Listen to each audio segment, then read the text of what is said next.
Wala nang edit-edit, ito ang kwento. Nagsagawa ng prayer rally ang mga taga-suporta ni dating Pangulong Rodrigo Duterte ngayong mahigit isang buwan na siyang nakadetain sa ICC dito sa The Hague, Netherlands para sa kasong Crimes Against Humanity sa International Criminal Court.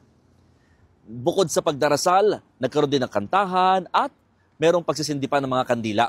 Ginawa nila ang lahat ng ito sa tapat o harapan mismo ng ICC main office. Kasama rin nilang dumalo ang common law wife ng dating Pangulo na si Hanelet Avancenia. Nakwento nga niya na nahihirapan na daw sila o nauubusan na sila minsan ng maikukwento ng maganda o masaya para sa dating Pangulo.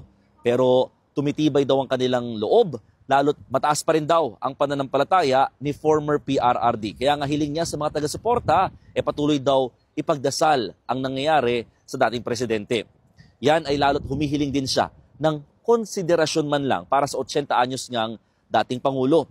Sabi nga niya, kahit wag na daw respetuhin, kundi awa na lang daw, total, may nagawa naman daw ang dating Pangulo para sa bansa. Dumalo rin ang ibang kaalyado ng dating Pangulo, kabilang na sina Attorney Martin Delgra at ngayon na ulit nagpakita sa publiko si dating Executive Secretary Salvador Medialdea matapos siya ma-hospital at mag-undergo ng medical heart procedure.